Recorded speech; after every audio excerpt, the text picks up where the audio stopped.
Still doing this? Dude, right? That's what I'm saying. Still doing this? As good little untrained professionals that we are, we came prepared. So she's going to absolutely love our big penis intro.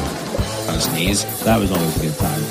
What's got you titillated? And you know what, guys? That's why I have no idea what the hell I'm talking about. Well, it's a basic Jersey girl at one point. Because it was Hoser City. I'm sure that's enough for some people. QC After Dark. All right, welcome back, Chasers, to another QC After Dark.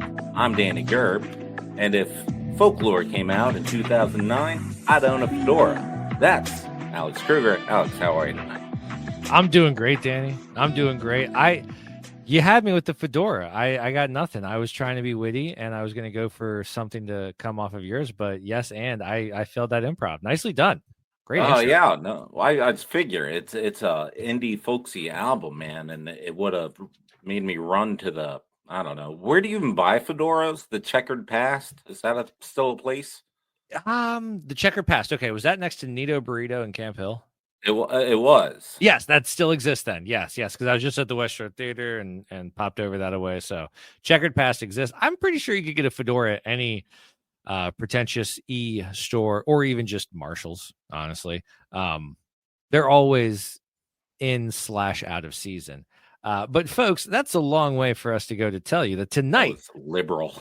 That's what we are. It is a long time coming.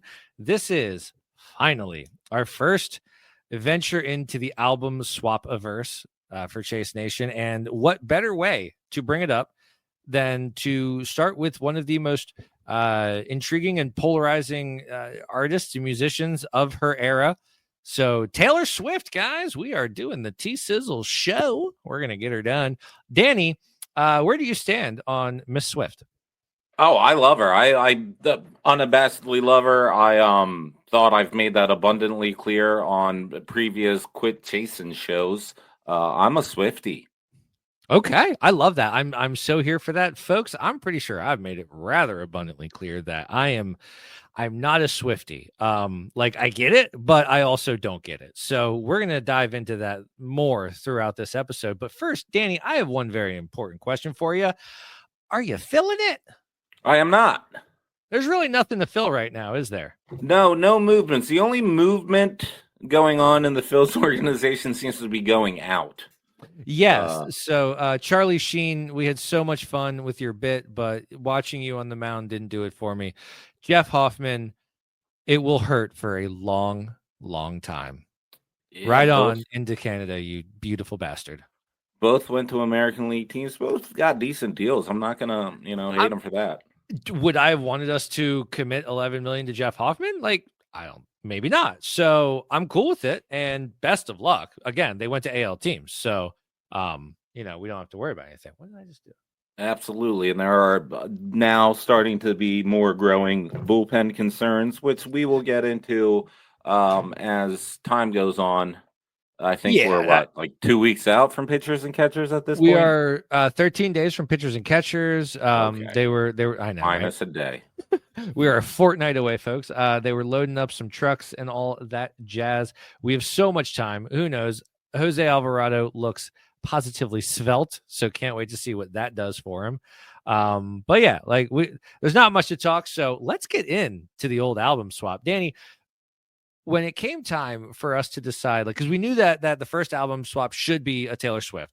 There aren't a lot of Taylor Swift albums that I've listened to. I've listened to Reputation, 1989, and then the Tortured Poets, whatever, Department. Mm-hmm. Interesting. That's out of those, three did you say? Those are three interesting ones. They are. And I love Reputation. I think that one's all bangers all the time. 1989, it wore thin, and the Tortured Poets, just my ears were part of the Tortured Poets department. I hated that album. Or at least I've only listened to it twice, and I haven't given enough time to burn in, because we'll get into a couple other albums that are like that. But I knew that I wanted to assign Folklore because when I took the girls to go see the Eras tour at the movie theaters, the aesthetic that she had on, both her costume as well as the decoration on stage and stuff, and the songs that she chose to play for that. I really, really enjoyed the folklore segment of the Eras tour. And I always knew, like, if I wanted to expand my listening, that's probably where I would start. I enjoy medieval stuff. I like folklore. I like all that, like, Final Fantasy 2 level knights, mages, what have you. And it's a great album. So I was really excited to learn more about it. That's why I chose folklore. Why did you go with Lover? I love Lover. I love Lover. I'm a lover. I love love. And I love Lover. And so Lover is an album for me that when it initially came out and where it came out in her career, I didn't love. I didn't even like, really. But it was one that grew on me, and as it grew, I was just like, man, this thing's kind of just bop after bop. And I when you said folklore, my immediate response to that, because I knew that you have listened to Reputation, was like, all right, well, if he's giving me, like, dare I say singer-songwriter, it's not singer-songwriter, but like more of a storytelling folk album, I'm going to give him one full of upbeat bops and, fluorescent colors. Say that word, fluorescent. Honestly, that you are mangling that so bad. I don't fluorescent. No, wow, that's a light. No, that's yeah. Fluorescent is a light. What is the adjective for a color? Oh, is it also fluorescent? It's also fluorescent. Fluorescent green. Yeah. Yeah. That doesn't make any sense. Doesn't it? No. Go grab a box of Crayolas and pull out fluorescent green, and you'll be like, oh, yeah, nope, that is fluorescent green. I'm telling you, they nail it. So my issue, then what would you think that would look like? Fluorescent green. Green? It's like a neon green. Yeah, okay. It's like if I'm going to Rockin' Bowl, that's the green I'm seeing in the black lights. Fluorescent. Say the word. Fluorescent. Fluorescent. Thank you. Fluorescent. Okay. Fluorescent. So if you would have asked me what does fluorescent green look like, I would have been like harsh, unnatural, turn it off green. Like, I'm just thinking of the lighting. Okay. I do. Do you have wonderful images of fluorescent lighting? When I'm listening, I'm never gonna get it, man. When I'm listening to Lover. Well, yeah, sure. Okay, so but that's why I thought it would have been a wonderful contrast to folklore, and the fact that they were at the albums that came out back to back. Like, there wasn't a long period of time between the two of them. That was my thought for giving you Lover. And great, nicely done. So, and I love that once I started doing the research and realizing they were back to back, and the timing of it, as well as like how that interacted with COVID and how folklore was put together in a very Postal Service give up kind of way. And I'll get to that. But when I first started the assignment, like, I was going for, my 6 a.m. walks because it wasn't quite -3 degrees in the morning yet. And the first thing I did was I turned on the Lover album, and for whatever reason, and there's something about, like, I sometimes have an issue separating art from the artist when it comes to Taylor Swift, because I find her general character that she puts out into the world to be a bit exhausting, but like, she makes good music. So it's sometimes hard to remember that, like, I can separate the art from the artist. I find Taylor Swift to be just absolutely exhausting. What about her exactly? There's a lot. There is the fact that I don't believe any part of her public persona is natural. It's all manufactured to a T, to the 9th degree. I think that she has this overswelling fan base that I have issues with already, because I don't like any toxic fan base. I've spoken about the Marvel fan bases, the Game of Thrones fan bases, and how toxic, and I hate them. I feel the same way about the Swift Nation underbelly that can get toxic with it and cancel people just for the sake of it. But I don't feel like anything is realistic. I feel like everything is studied and broken down and calculated. Every single meal is calculated. Like, it's tough. And the fact that like, and here's the other part of her that just it makes me roll my eyes, but like seriously, the Tortured Poets department, she actually still has a song about Kim Kardashian. Like, really? We're still doing this? Like, that's still a thing that you're consciously putting out there? Like, why is anyone throwing barbs? Like, why are we still doing this? And it's just, I don't know. So I don't know. I find her exhausting. Sure, I get that. I mean, I would defend her, of course, but then we're just going back and forth on this. I mean, I would hope so. Like, I can be swayed. So I mean, maybe I'm missing something. I don't think you really are. I could see how you feel that way. My only thing that I would really say is like, how much of it is a product of her environment being as huge as she is? Of course, everything she's going to do is calculated. When her personal, private life is public, of course it's going to be calculated. Like, I agree emphatically. She has to be as calculated as, ironically, Kim Kardashian. Like, and that's the funny thing. There is a hilarious amount of overlap and overplay, but I feel like the things that people champion Taylor for doing, if Kim does that, people vilify her. So there is a little bit of a double standard at play there. I'd be the man. I mean, so that's the thing. Like, Lover does, though, on that second listen, Lover starts to hit. And you're like, ooh, these are good songs. By the third listen, you're bopping along to it. By the fourth, you're singing along with it. Like, Lover, absolutely, for me, was a slow burn that now, if I'm working out or something, I'll bop it on. Like, absolutely. That is a crunchy little pop album. That I agree with you. So it was a grower for me as well. So it was the second. I started to dip my toes into the Taylor Swift fandom around 1989. The year or the album? The album. Making sure. That's great. Okay. Yeah, well, you know. Otherwise, it'd be weird. Oh, I mean, we can get weird with it.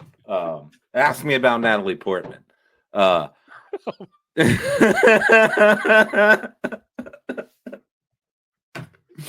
my God! Oh, I'm sorry. So that was amazing.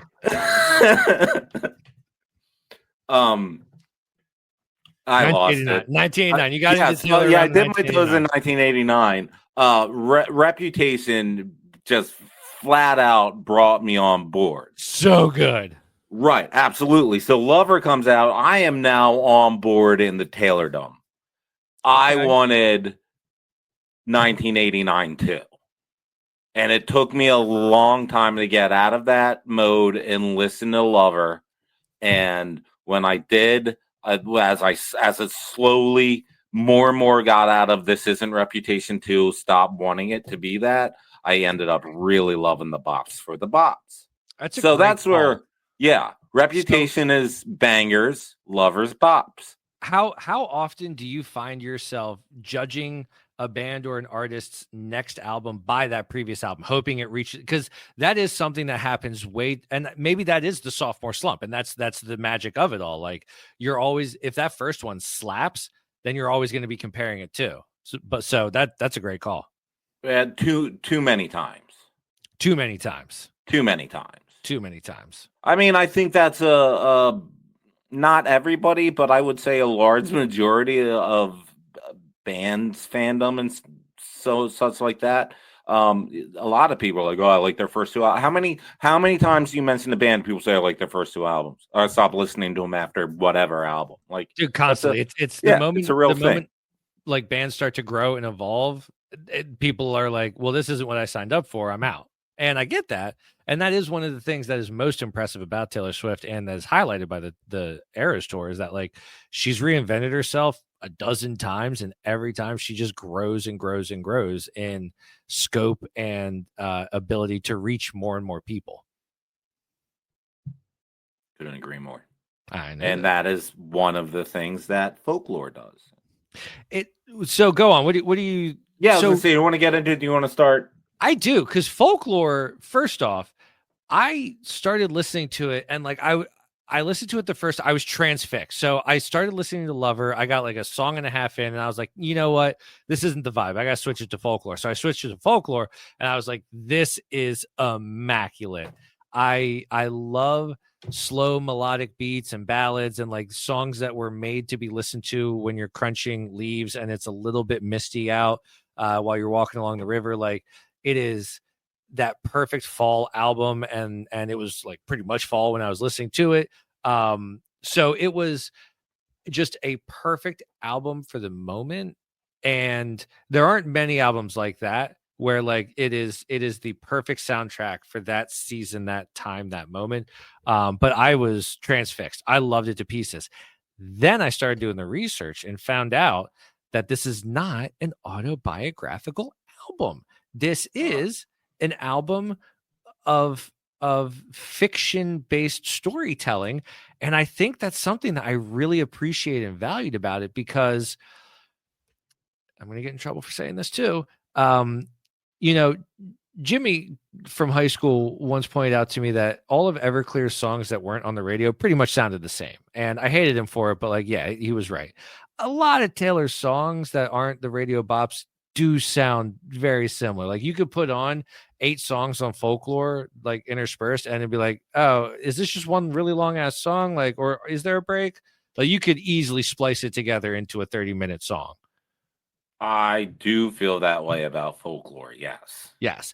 And some of her other works have had some redundancies, but any artist that has like 12 albums is going to have redundancies. I think that's fair to say. Yeah, of course. I mean, you have your style, right? Or your producer style, or a combination of the two, or True. whatever it is. So, how do you want to do this? You want me to just go into Folklore and my experiences with it, what I found out, what I like? Please. All right, cool. So, Alex, as we have told everyone, you have given me Folklore. I have heard it, obviously, but I did the deep dive and listened to it. And there's a couple things that so it did do that thing that you were talking about. For the people that were turned off by the front colors of Lover, I'm not even going to try anymore. That's fine. I even started. Chase Nation, that's true. Chase Nation knows what you mean. I even started. But whatever. Where was I? The front colors of Lover.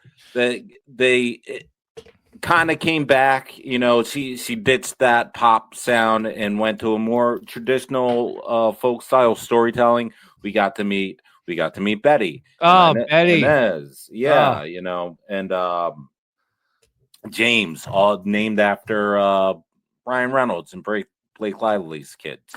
Oh, dip. Yeah. Wow. So the fun thing about it was, so this came out in July of 2020. She started writing it in April, in the height of the lockdowns. And the record label Republic didn't know about its release until 16 hours before. It was a surprise release to even them. She decided that she was going to break her 2-year hiatus between album rule that she had and just get this out to the people and release it fully digital. It was the first one. And that, you know, so what was that? April to July. What is that? 4-month turnaround on an album? That's to not even tell your label? Right. I know. So well, that's the power of Taylor. To be able to pull off the recording of that professional level during a pandemic when people couldn't get together, like it was very Postal Services give up, how like that was all put together by dudes sending tapes in the mail. Like, yeah, they were sending files to each other. That's absolutely exactly how they did it. So, and I feel that's exactly how Taylor did it too for this, which is so amazing. Like that is where you start to appreciate and understand why people do call her a genius and why people do give her the accolades she gets. It's not for the pop sensibilities. It is for these artistic, really high concept, high execution albums like Folklore. Like this is a work of art, man. Hang it in the Louvre. And I think it might, I don't know if it was Aaron Dessner, the producer, or Jack Antonoff that said it, but they were, by sending files over, they were so impressed with like her song structure, how clear of an idea that she was able to send and develop these songs through like voice memos over like iPhone. They were like, So the credit where credit's due on that, right? Oh, dude, for sure. Like, But yeah, no, go. You have a butt. You have a well-timed butt. I'm excited. I do have a but, and so credit where credit's due, and I appreciate her for going out of her shedding some of that pop thing and being like, hey, here's more traditional storytelling, guitar, piano, folk songs, the muted colors, the design. It brought some of the older Swifties to the fold with this album and the sister album, Evermore. This was a very country-esque album. There's a lot of country twang and a lot of folksiness in it. So yeah. Right. And I agree. The problem with it is, at least in my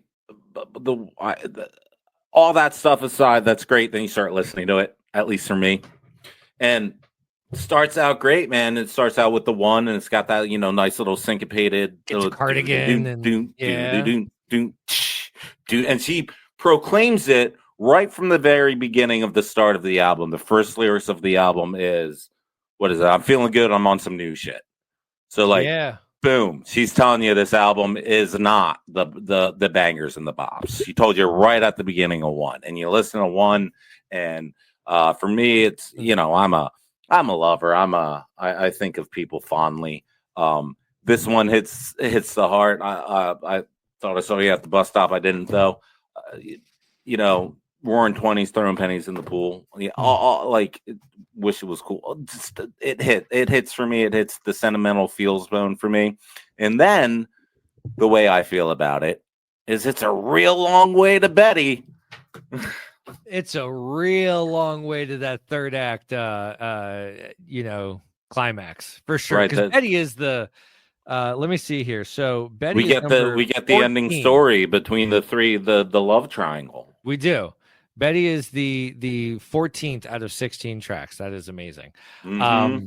And Betty's a banger. So are a lot of those first ones. Great American Dynasty, Tears on My Guitar, Ricochet, real good. They are real good. And one of the things I wanted to mention this at the top, and I didn't. Both of these albums, Lover and Folklore, have two of my favorite. They both one and one. My top two favorite Taylor Swift rhymes. Go on. Folklore's in Betty at the end, sitting in your cardigan, kissing in my car again. That's a good one. That's my favorite one. And in Lover, Cruel Summer, the way she rhymes. Oh, I lost it. Sorry. Summer with Ua. Oh, wow. That's impressive. That is impressive. Yes. Man. Whew. Almost stuck that landing. Let me ask you a question. We got there. As a singer-songwriter. Just got to get there. I know. Have you ever done the fictional songwriter? Have you ever written a song through a fictional character's eyes? Get us in a lot of trouble here. Oh? No. Well, yes and no. I mean, so you were saying that these are fictional stories. She brings characters. She does, but she bounces in and out of the story to I statements a lot. She weaves it in. She'll go to a chorus where it's going back to I statements. So she you write weaves what you it know. in and out. Right, exactly. Yeah. So you do write what you know. Yeah, of course I did. With O Slug, I had a song about what if there was a being that was higher than more omnipotent than God, a little more evil than the devil, someone who watched over the two of them. Ooh. In my head, I made it an iron, raven type, iron winged, and it's the iron winged enforcer, and it was just about how he delivers his own brand of justice, not good, not bad, but in the gray. So I guess there was that. You do it. Oh wow! No, it was before this. It was before. Okay. Yeah, before all that noise. Yeah, it was before PayPal board kicked him off, and he did a hostile takeover of Tesla and ruined the company. It was before all that. Same old. Before he invented nothing. The great ones. Okay. Yeah. No. Okay. So let me ask you a question. Yes. If you had to choose between the two albums, it's a random day and it's your go-to, like between the two, which one are you picking out? Lover, absolutely Yeah, Lover. it's Lover. It's Lover all day long. It really Yeah. is. Like Folklore, you have to be in the mood, and if you are, you're going to be rewarded exponentially. But Lover, it's almost like mood preventable. Like you could just throw it on and you're good. Now, there's a theory out there in Swiftum that Taylor prefers Folklore a little more over than Evermore, the sister album to this, which I actually disagree. I think Evermore is slightly better. In fact, if it was up to me, I would have probably cut the track list of both of them in half and just made Folkmore, or Ever Folk. I mean, she could have done like an Is a Boy, Was a Boy. Yes. But I think she kind of did. She kind of did, didn't she? So here's the thing. I really want to listen to Everclear more but I wanted to wait until we did this and recorded it so that I wouldn't get them confused, because I know me well enough to know I would get Folkmore confused with itself. So couple of bags in Old Town. Hey man, Strawberry Burns. All right, now let me ask you a question. Folklore, what activity are you doing while you're listening to this album? Smoking a fat bowl, man. No, I actually don't do that, so I'm not doing that.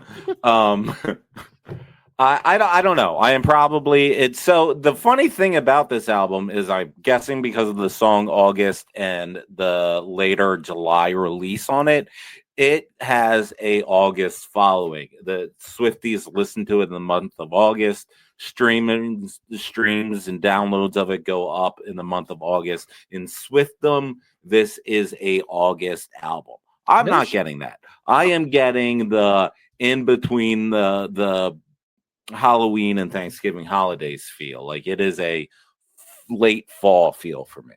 I'm listening to this on the way to homecoming. Like absolutely. Yeah. No, that's 100 to me. It's the fall. It's misty. I'm walking along the Susquehanna River and I'm listening to this album thinking about what's the next big thing in life. Like, this is a very contemplative album. What about Lover? What are you doing while you're listening to Lover? I'm usually stuck in 95 traffic on my way home from Wilmington. Wow. Usually. Great Philly name drop. That is a classic Philly name drop. Nicely done. Nicely done, sir. I'm just going to go with cleaning, but that's fantastic. Do you have a favorite track for each album? Oh, ooh. I can go first if you want. Yeah, if you want a little bit please. of time. All right. Yeah. So for me, Lover, and it's because it's a stupid teenage love song and it's a real good romp, but Paper Rings. I friggin' love Paper Rings. That is just such a really good upbeat, like, bopping my head to it. For Folklore, though, amazingly, my favorite song is Last Great American Dynasty, because it is the greatest homage to Journey's Don't Stop Believin' I've ever heard in my entire life. Like, she took Don't Stop Believin' and made it a slow ballad and her own, but it worked. It's like that scene in Finding Forrester where Jamal Wallace takes Forrester's work but makes it his own, but like it's from the skeleton of that. It's the same idea and she crushes it. It's so good. All right, I've stalled. How about you? What you got? The Last Great American Dynasty. That is the one where we start getting introduced to the old lady. Yes. Yes. Okay. Yes. That's a phenomenal song. Boss. I'm gonna go, but I'm gonna channel my inner niece here, and I'm gonna go Betty, man. Like, I mean, it's good. We've all been in high school and in love, and like that whole like Betty, I'm on your porch now. Like, man, I've had those. Like, I remember, bro. Yes, making hour-and-a-half drives to like some big gym, moment for girls that I had no idea how they would be received. We were all hoping for that Say Anything moment with the boombox, and it never really actually played out that way. Yeah, for sure. I mean, even on this re-listen to do this show tonight, it got to that part in Betty, and like some of that feel like I'm 42 years old, my man. Like, and like some of that feeling like came back. So she's able to do that to me, a middle-aged man who, doesn't care about any of that stuff. Absolutely. I give that a testament to that. Lover is tough because it's tough. Chock full of bangers. Chock full of bangers. So I could say my top three are Lover, Paper Rings, and I love Miss Americana and the Heartbreak Kid. That's a great one. I absolutely love it. Paper Rings might steal it from me because that's amazing that both of us went with Paper Rings. Dude. Well, it's such a good bop. I have a sentimental thing to it. I have a playlist. Kim does not know about this. She's not going to know about this because she doesn't listen, does she? Okay. Yeah. I have a playlist of songs that, like, I kind of, from our journey of our relationship, have made that, like, at certain times, and it progresses with it. And Paper Rings is on there. And, like, just the whole, I hate accidents except for when we went from friends to this. And I can't not think about Kim when I hear that song. That is awesome. I love it. Yeah, all right. That's fantastic. Yeah, cool. Look at you being a human with, like, a heart and all that stuff. Yeah. Oh my God, I love it. All right. Let me tell you about Natalie Portman. Please. No. Oh man, okay. All right. So, all right. I believe this is pretty much like kind of we're getting towards the end of the album swap part of this episode, but I got to ask you, any liner notes, any fun facts, anything that you found while researching that we haven't gone over that you want to go over? I told you about the Ryan Reynolds Blake Lively thing. What I did not know, because I don't hear this, that Mirror Ball is apparently a apology to the fans for Loverfest getting canceled. Oh wow, okay. Yeah, and I guess maybe towards the end when she's talking about, like, bring the rodeo clowns home or whatever, I guess maybe it's that part. But if you didn't tell me that, I don't know if I would have picked up on that. So interesting. Okay, I like that. So I feel like I have piled on Miss Swift tonight, and I do recognize her greatness. I do, but something that rubbed me the wrong way when doing research was I know when she was writing Folklore, it was really different because usually when she's writing an album, she thinks to herself, like, okay, what's gonna sound good in a stadium with like 100,000 people in it? And to me, there's something about writing a song with that specific mindset that I find a little bit cringe. I don't know. But then you listen to the song Lover and you're like, but no, this song is supposed to be sung in the Hollywood Bowl with 100,000 people. Like, she's right. So, like, it's interesting. And maybe I'm just super jealous that she could sell 100,000 tickets in the Hollywood Bowl. But, like, she has this ability to just decide how she wants to write a song, and then she's going to write it. And it's a freaking masterpiece. And, like, commercially speaking, it is unparalleled in its ability to be successful. Any song that she puts out there. Is it Beethoven's Fifth Symphony? It is not, but commercially, it's going to do what it needs to do. And you got to give all the love in the world for her to be able to do that. Like, she is the queen of everything. Why would she want to be a man when she could be Taylor Swift? I don't know. Like, why would she want to be a man when she could be Taylor Swift? So that's interesting you pick Lover, because I was at the Eras Tour, the Sunday show at the Link. Oh, damn. How much was that ticket? We got them at Face. Oh, shit. Is that good or no? I mean, Face is probably non-scalper, so that's good. Yeah, right? that's what that means. Nice. Yeah. Kim actually won the ticket lottery. She got through. That's awesome. We got them at Face. But she comes out to a sample of Miss Americana and the Heartbreak Kid, and veils herself. But the first song that is full song that's played and sung, she opened essentially. She came out to Miss Americana and the Heartbreak Kid, opened with Lover. I'll say it that way. And I think I would love to hear another song, because I think the one that you used might have. It sounds great. It sounded great at the Link, but Lover also has that sound that would sound wonderful in a club too. So, dude, it would sound so good in like a well acoustic coffee shop. Like, it would sound good everywhere in Grand Central Station. Like, you could that song, just the way it is, like, is a well constructed to belt it out and just It's like an Adele song. It's made to be powerful. So my wheelhouse is the clubs, and For sure. right. So, every now and then you would get a mic drum kit. Every now and then you didn't. But whenever the venue would mic the kit, like, oh my goodness, right? Like mic drums are amazing, and there was something about Lover at the Link with that mic kick that was. And with the bass, doom, doom, it just sounded so good, and it's such a soft song. But that bass line with that mic'd kick over there, that PA system, it was amazing. It sounded great. That's a great call. All right, let me ask you: replayability. Where in your rotation do the albums land as far as like replayability? Like, are they a immediate go to? Are they a in the moment, in the vibe? Are they every couple days you're probably listening to it, couple weeks, where does it land for you? Yeah, so Lovers every couple of weeks, Folklore is in the vibe. Okay, I like that. I'll probably never listen to either of them again. Might even be seasonally. I get that. I like that.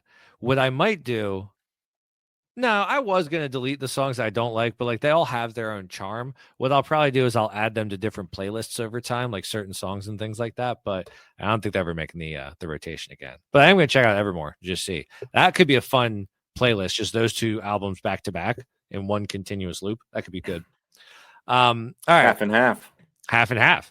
Half and half. If you let me run through an exercise with you. All right.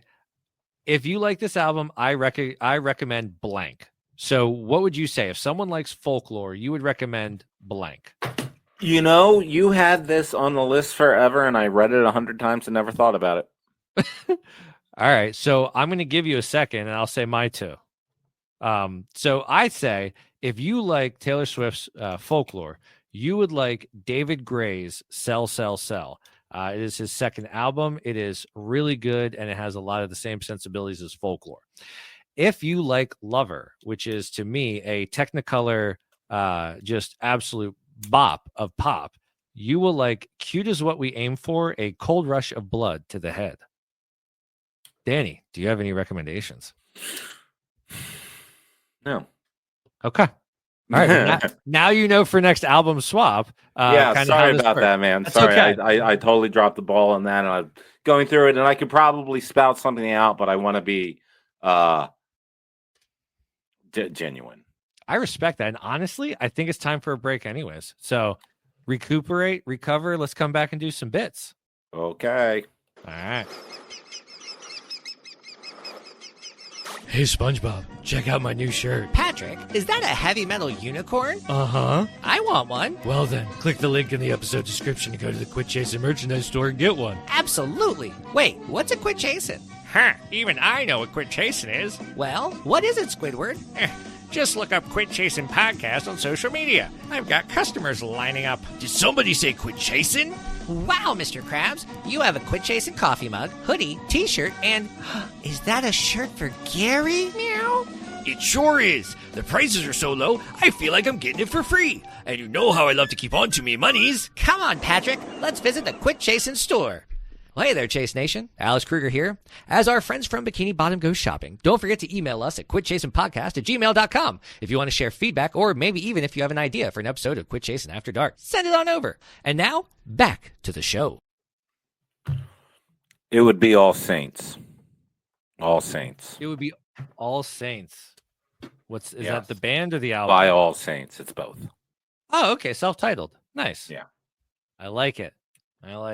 To those of you just joining us, which I don't know how that would happen. It's a continuously playing podcast.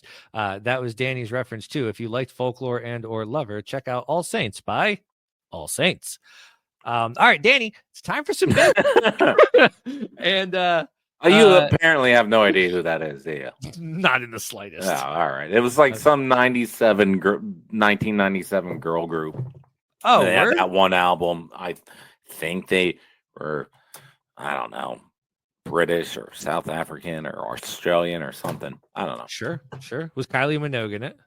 No. They You never know. maybe sampled the Red Hot Chili Peppers or something. I don't know. Ooh, that is a bold choice of a band to sample. It was a thing back in the day. Okay, I believe you.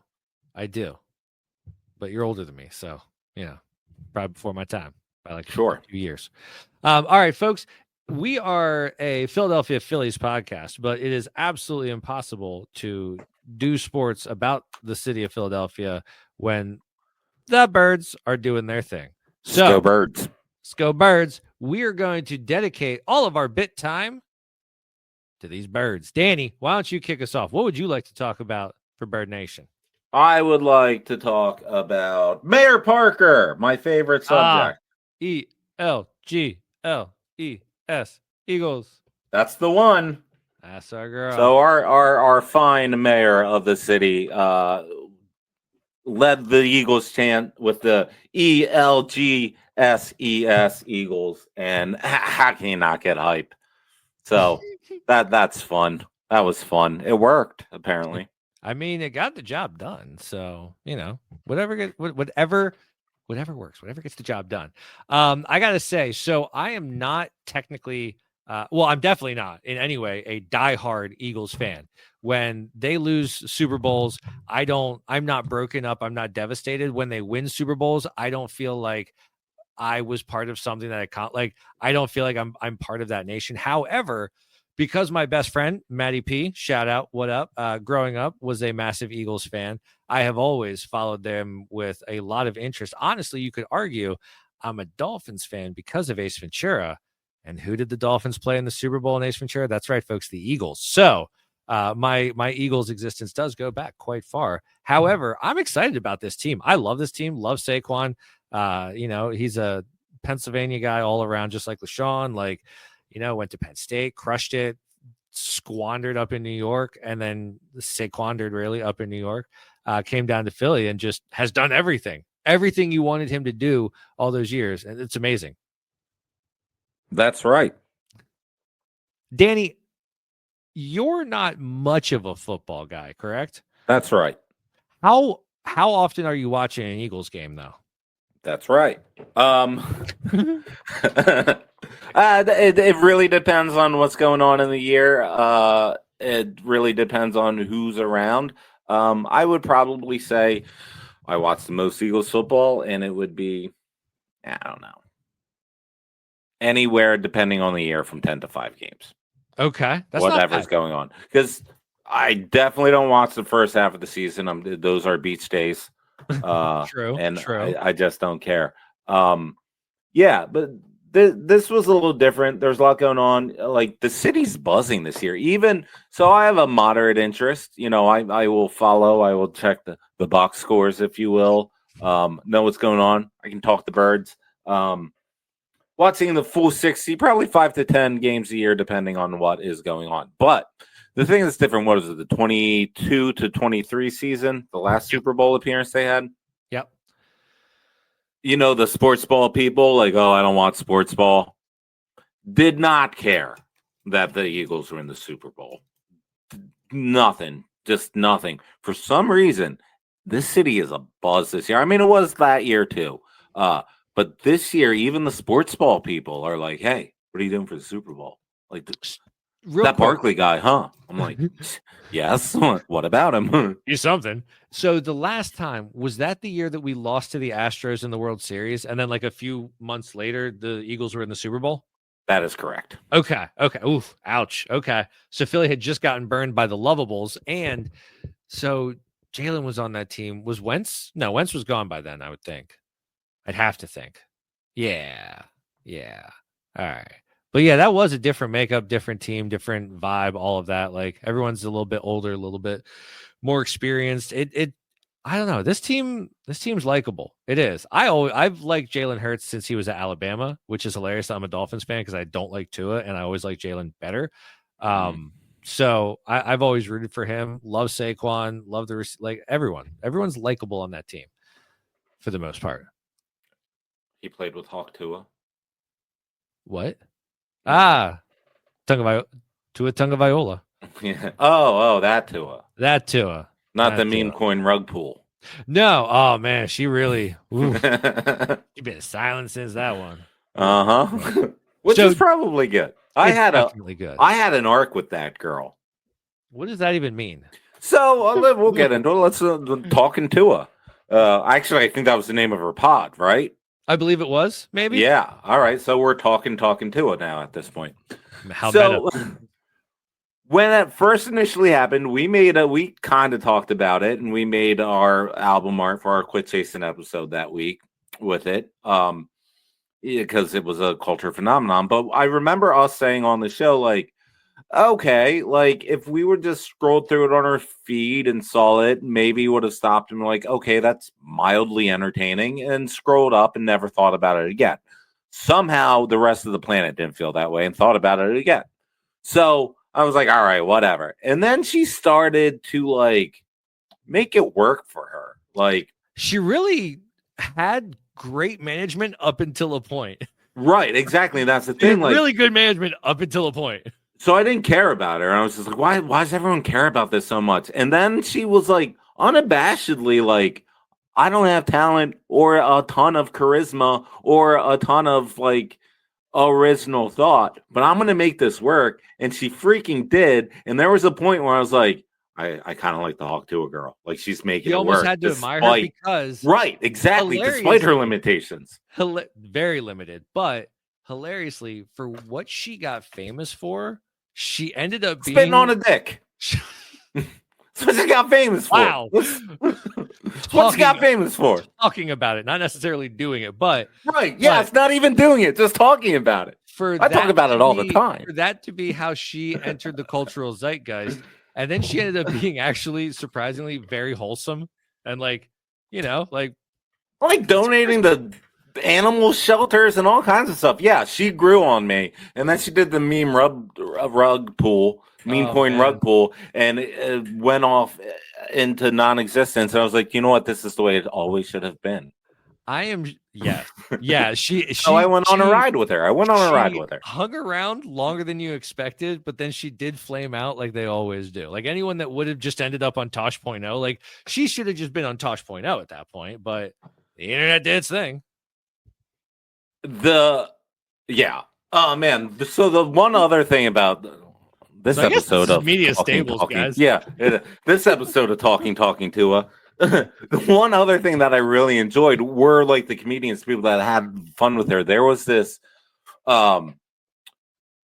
Instagram channel, is a comedian, real dry guy, real smart guy. I wish I could remember the name, but he would like just say Haley Welch, was that her name? Mhm. Something I like think that. so. Haley Welch on the last episode of Talking to Her was saying like having a map of Ukraine up and then just like giving a whole bunch of like military expertise. And like so many people didn't realize it was a joke. They're like, no way she said that.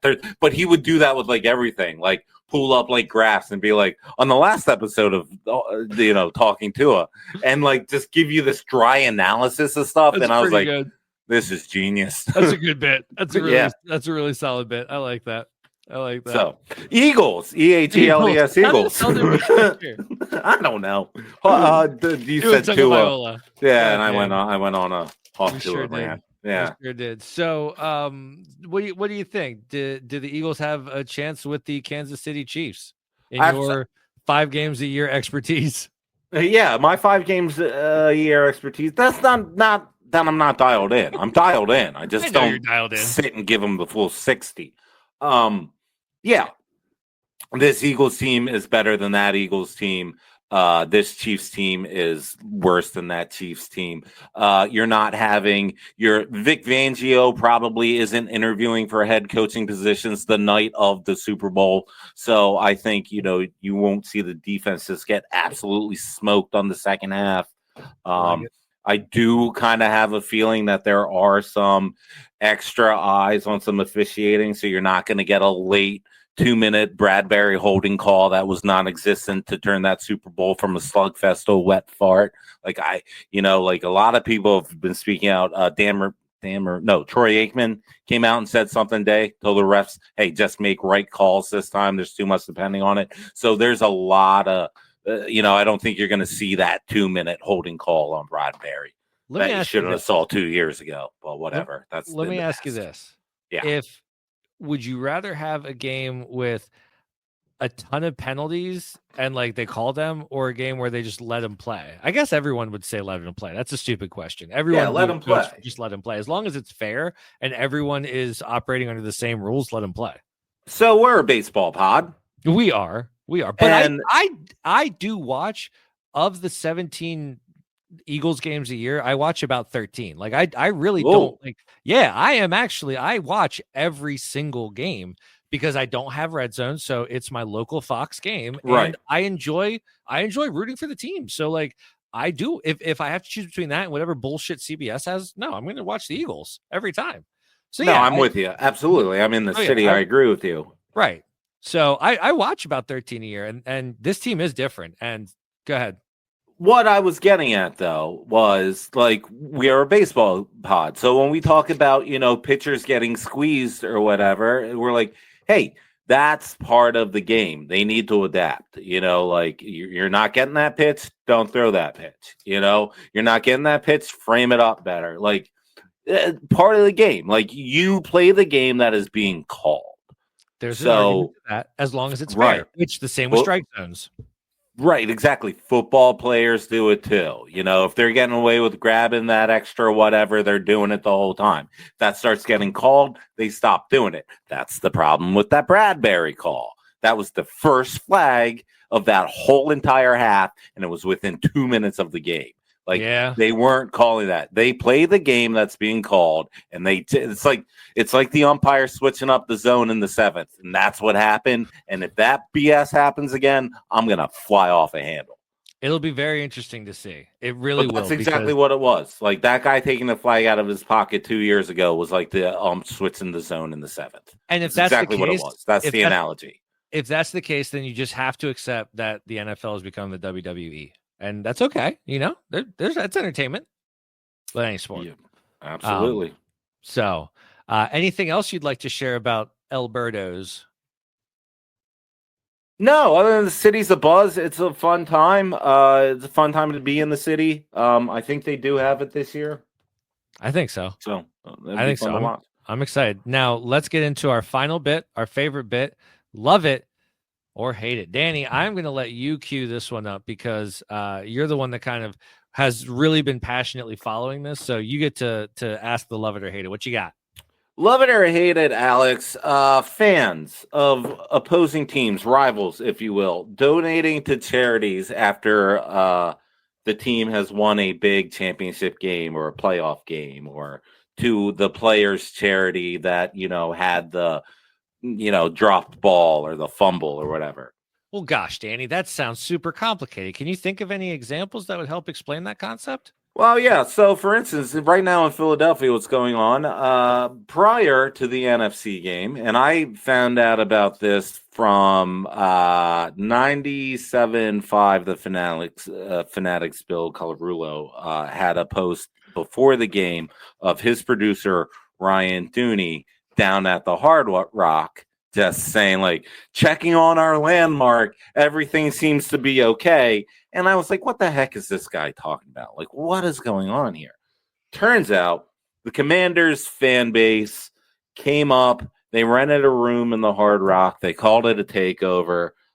This one guy, Tailgate Ted, went viral for doing a speech about tipping, but also worked in how they're going to win the Super Bowl and came to Philly and take over. And, of course, he was massively clowned in Philadelphia. He gets on some radio show down there in the D.C. area talking about how he lives rent-free in Philadelphia fans' head. And then that started them digging a little more into this guy. It's like, who is this guy, this Hard Rock Ted guy? Like, what's his deal? They found that he's been running in charity for longevity. I guess there was a fallen Commanders fan. They're trying to donate in his honor. In true Philadelphia form, Phillies fans have been, and Eagles fans and Philadelphians have been donating $55.23 or $23.55 to this guy's charity since, what was that, yesterday morning, Monday morning, since Monday morning. And they have raised, it started out at $8,500. Right now, as I'm sitting here and speaking, we're at $26,000 $68. Holy shit! What was the goal? 15? The goal was 15. And they're at 26 some. 26,000. So 2/3 of that has been since the football game. And you go under the donations, and it's just, everyone just, ribbing them like, oh, way to take over the Hard Rock, fuck cancer, and then donating. Go Birds. If there's one thing we can agree on is Dallas sucks and cancer sucks. Go Birds. So it's just a whole bunch of ribbing while donating to this charity, and I'm absolutely in love with it. And in fact, I screenshotted 2 of my favorite things. Okay. One of them, two of my favorite donations. Let me find the. All right, are you kidding me? I only have one. So I only have one. It's by a person named Hard Rocks Bouncer. He donated $55.23. I hope you soar past your goal like Luvo soaring to do whatever it is he was trying to do. Oh, and then the other one, I found it. Here's the other one. It just simply says Go Birds. It was a $25 donation from Zach Ertz, but as an eagle. So those are my 2 favorite ones. That's really good. That's Yeah. really good.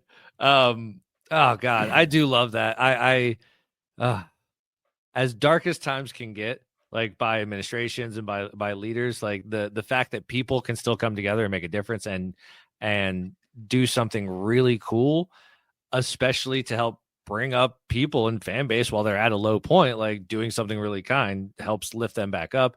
And it really speaks like, yeah, man, Portnoy can share a video of a couple of jerk Eagle fans harassing a Redskins fan. Like, yes, that happens outside of every stadium everywhere. Yes. Portnoy, you're a Michigan fan. Are you kidding me? Like, stop. But this really shows like what kind of class. One point, everyone knows the rules. Well, and like you see it with Buffalo, you see it with Cincinnati. Like I had no idea what that reference was. It's his pizza review thing. Oh, okay. Yeah, he's a pain to listen to. But you see, yes. Yeah, you see that kindness and you see that love, and it's just it's a good vibe. It's your moment of hope. It's nice. It's nice. So love it or hate it. Absolutely love it. I love it. There you go. Yeah, as I'm a professional fundraiser, so anything that puts money in a nonprofit's hand, I'm here for. So yeah, man, here for it. Here for it. Good job, Tailgate Ted. Yeah, absolutely. Hey, Alex, this was fun. Go Birds. Go Birds. Folks, we will do something at some point, I promise. And as always, what about the money? See you next time.